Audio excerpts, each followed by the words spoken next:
재미있는 음악의 시작, 피아노 테크닉 피트니스 강의를 시작하도록 하겠습니다. 안녕하세요. 오늘부터 피아노 테크닉 피트니스 강의를 시작하게 된 피아쌤입니다.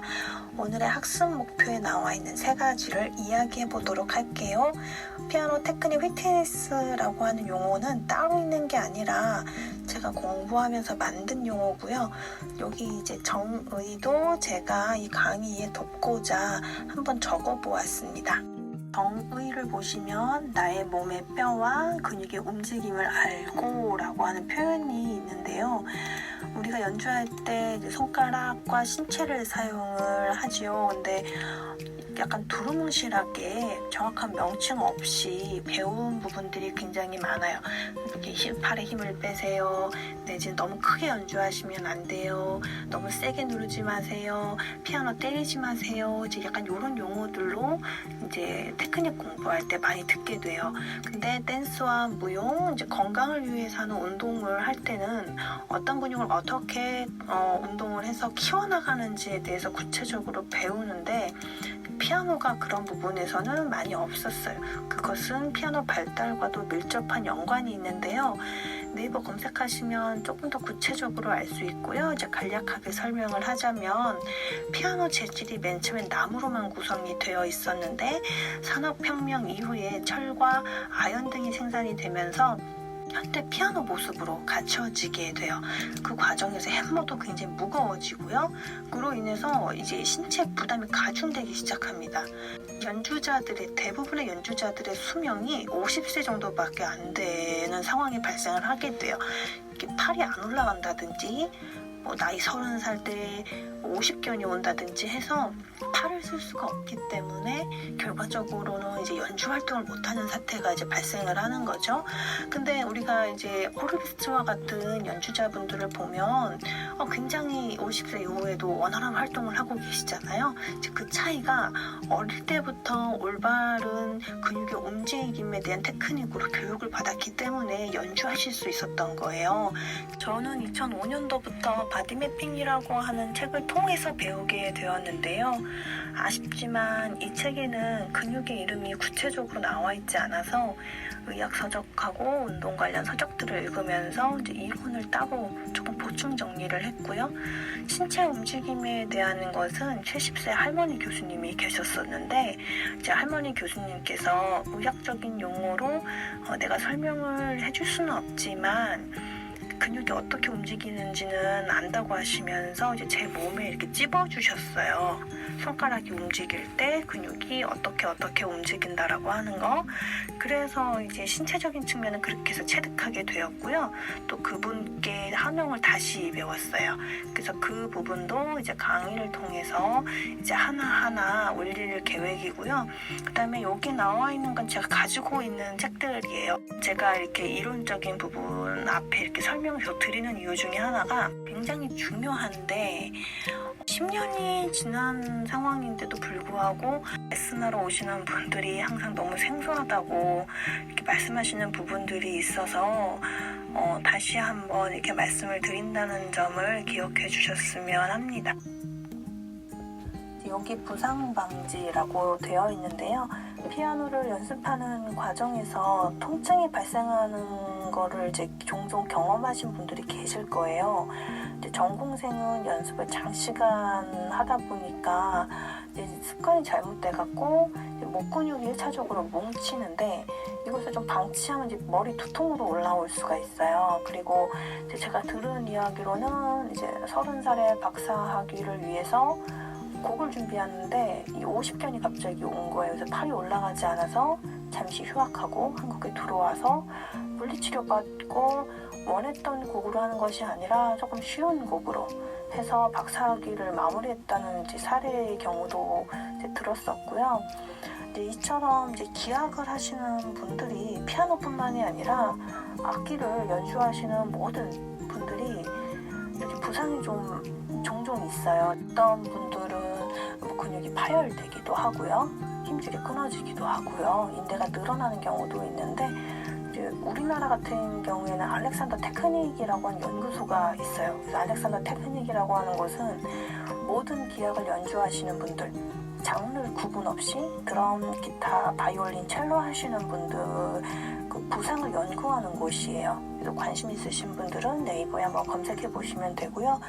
여기 있는 사진은 이제 제가 구글에서 바디매핑이라고 검색했을 때 떴던 사진인데요.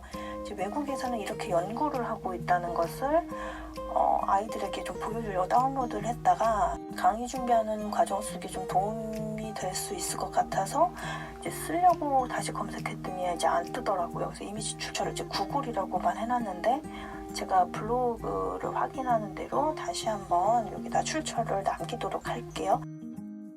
이 강의는 피아노 처음 배우시는 분들, 그리고 피아노를 배웠지만 테크닉이 잘 안 되시는 분들, 그래서 요즘에는 유튜브에 연주자분들이 연주도 많이 올리시고 또는 어떤 분들은 악보까지 해서 본인 연주를 같이 똑같이 연주하실 수 있도록 이렇게 올리시는 분들이 많으신데요. 이제 마음에 들어서 다운로드를 받아서 이제 악보를 연주하는데 이게 갑자기 너무 이제 펑크라든지 라틴 계열의 음악은 굉장히 빠르잖아요. 그럼 빠른 패세지가 나왔을 때 잘 안 돼서 좀 좌절하시는 분들, 근데 그게 잘 안 되는 게 아니고요. 이제 근육의 움직임이 어떻게 움직이는지 잘 몰라서, 그리고 힘을 이렇게 들어가면 힘이 빠져야 되는데 빠지질 않아서 그게 잘 안 되시는 거거든요. 그래서 아마 이 강의를 들으시고 나면 아마 펑크 스타일이라든지 살사 계열의 음악도 굉장히 잘 하실 수 있지 않을까. 왜냐하면 제가 그랬었기 때문에 여러분들도 그렇게 하실 수 있을 거라고 하는 확신이 있습니다. 그리고 이거는 이제 유튜브로 진행되는 거라서 이제 댓글을 구체적으로 남겨주시면 연습하는 과정 속에서 이제 사람마다 다 다르잖아요. 그렇기 때문에 연습하는 과정 속에서 잘 안 되시는 부분들을 구체적으로 댓글로 남겨주시면 제가 최대한으로 설명드릴 수 있는, 도움이 될 수 있는 여러 가지 자료들이라든지 이런 부분들을 좀 보내주든지 아니면 댓글 남겨드리도록 할게요. 테크닉에 관심 있는 모든 분들 이렇게 강의를 들으시면 이제 좋을 것 같습니다. 여기 시간 전략과 금전 전략이라고 되어 있는데요. 이건 제가 공부하면서 이제 느낀 거예요. 테크닉만 해결이 되면 이 두 가지가 전략이 됩니다. 결국에는 이제 내 음악이 표현이 돼야 되는 거죠. 레슨하러 오시는 분들이 항상 즉흥 연주 어떻게 해야 되냐고 물어보시는 분들이 많은데, 이제 그 내 음악이 되려면, 그리고 테크닉은 어떤 위치에 있을까, 내 음악을 하기 위해서 이제 그런 것들을 좀 정리해보는 내용들이에요. 처음에 청음이라고 한 이유가, 슈만이라고 하는 음악가가 자신의 아이들에게 쓴 글인데, 가정과 인생에서의 음악 규칙 65가지의 이야기 첫 번째로 나오는 이야기예요. 그러니까 65가지 중에 첫 번째니까 엄청 중요하다는 얘기겠죠?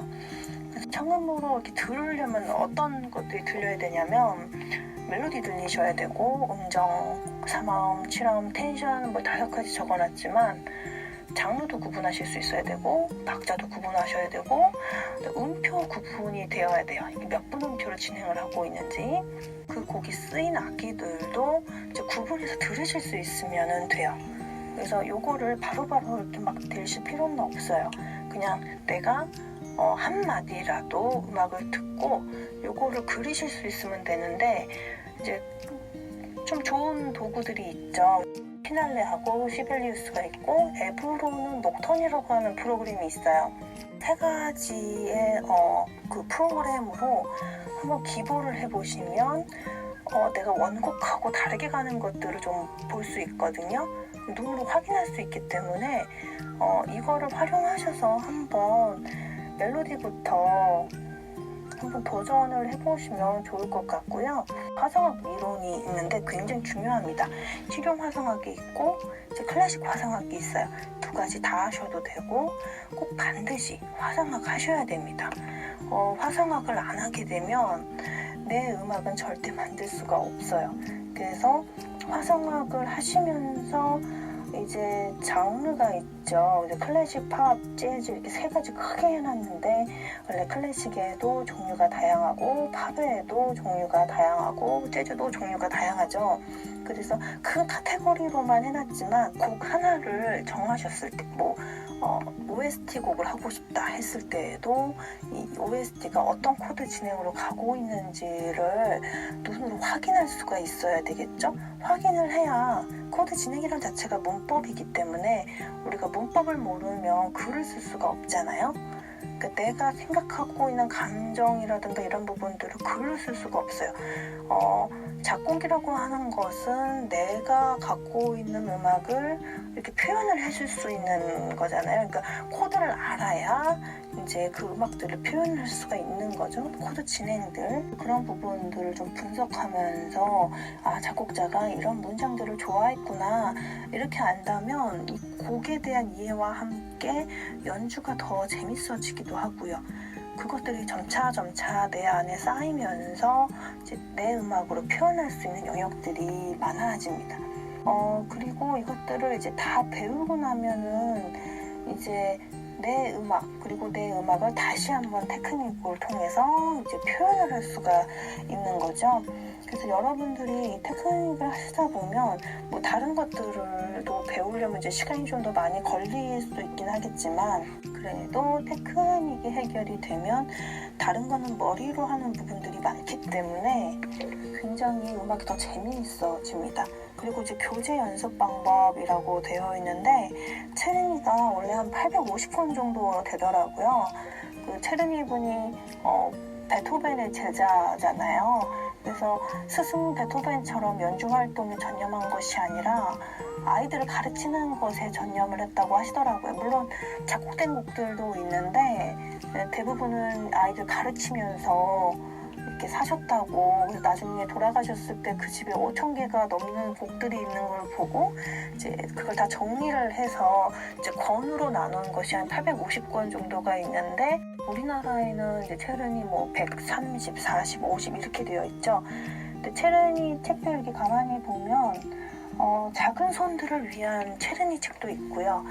음악 경험이 많은 사람들을 위해서 단축적으로 만든 테크닉 교재들도 있어요. 그래서 저는 현재 8권 갖고 있고 또 리스트 테크닉이 있습니다. 리스트가 체르니 제자죠. 그래서 리스트도 자기 손이 엄청 크잖아요. 리스트인데 본인도 그 테크닉 연습하기 위해서 만든 테크닉 책이 있는데 그 책도 제가 갖고 있고요. 한홍도 있습니다. 한홍도 굉장히 과학적인 책이고 이제 러시아에서는 이거 한 6년 정도 배운다는 얘기를 제가 20살 때 들은 적이 있어요. 그래서 저는 한홍 같은 경우에는 한 120 정도까지만 여러분들이 테크닉 손가락이 이렇게 그 속도에 맞춰서 가실 수만 있다면 중급 정도의 곡들은 다 해결하실 수 있지 않을까 그렇게 생각하고 있습니다. 이거 순서대로 제가 지금 올리려고 하고 있는데 중간중간에 겹쳐지는 부분이라든지 아니면 조금 체르니 진행을 하다가 리스트 책에 좋은 내용이 있다면 이제 리스트 책으로 한 번 더 진행을 하고요. 그래서 가능하다면 책을 다 올려보고 싶어요. 그래서 여러분들이 더 이상 테크닉 때문에 어려워하지 않도록 제일 중요한 건 곡을 연주하는 건데 이 테크닉 때문에 연주하는 부분들이 너무 늦게 가면 안 되니까요. 그래서 그런 것들을 한번 강의로 해서 올려보도록 하겠습니다. 앉는 자세에 대해 설명을 좀 드리도록 할게요. 앉는 자세는 많이 알고 계실 것 같아서 제가 따로 영상으로 만들진 않았고요. 여기 지금 그림으로만 보시면 이제 골반 밑에 여기 나비 모양으로 되어 있는데 나비 모양 여기 밑에가 이제 좌골이고요. 이 좌골을 느끼시려면 이제 평평한 바닥에 앉으셔서 앞바다리 하면서 오른쪽 왼쪽으로 왔다 갔다 하시다 보면 딱딱한 느낌이 나는 곳이 있어요. 거기가 좌골이거든요. 피아노에 앉으실 때 등받이 의자 있는 거에 앉아도 괜찮습니다. 단 좌골로 앉으셔야 돼요. 좌골로 앉으셔야 전체 몸이 릴렉스가 됩니다. 그래서 페달 밟기도 편하고요. 이 어깨나 이런 팔 부분들 움직이기도 굉장히 편해져요. 그래서 여러분들이 반드시 앉을 때는 좌골로 앉아 주셔야 한다는 것. 그리고 피아노의 뭐 거리 같은 경우에 너무 기초적인 부분이라 제가 따로 하지는 않았습니다. 근데 이제 신체적인 부분에서 항상 좌골로 앉아야 된다는 사실만 잘 기억을 해주시면 좋을 것 같아요. 이제 연습하는 방법에 대해서 설명을 드리도록 할게요. 우리가 연습을 해야 되는 이유는 이제 기억을 하기 위해서인데요.